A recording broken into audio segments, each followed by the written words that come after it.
Қайырлы күн баршаңызға. Менің каналыма қош келдіңіздер. Сіздермен өнер.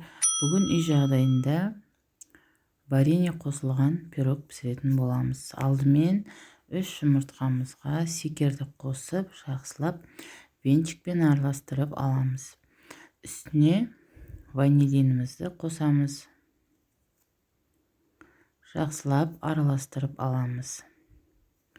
Одан соң үстіне сүт құямыз, сұйық майымызды құямыз. Тағы да бір араластырып аламыз. Одан кейін қопсытқышымызды салып тағы араластырамыз. Үстіне електен өткізілген ұнымыздың жартысын қосып, түйіршік болмайтындай етіп, жақсылап венчикпен араластырып аламыз. Екінші бөлігін қосып, тағы да араластырамыз. Бізде осындай қоймалжыңдау масса шығады. Массамыздың жартысын кесеге құйып аламыз.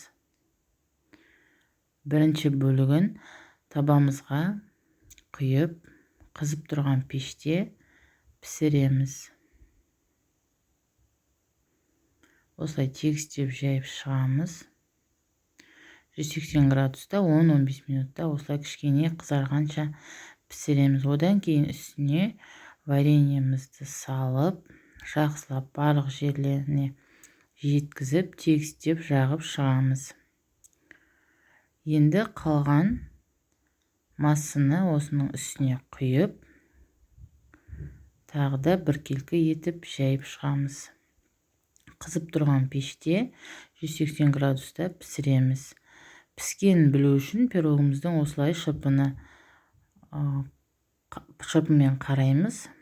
Пирогымыз дайын болды. Өте дәмді, жұмсақ болып шықты. Үйдегі бар нәрселермен жасалатын өте оңай пирог. Сіздерге де жасауға кеңес беремін. Сіздермен бірге оған Өнер Жетпісбайқызы. Видеоны соңына дейін қарап, лайк басып, комментарий жазып кетіңіздер.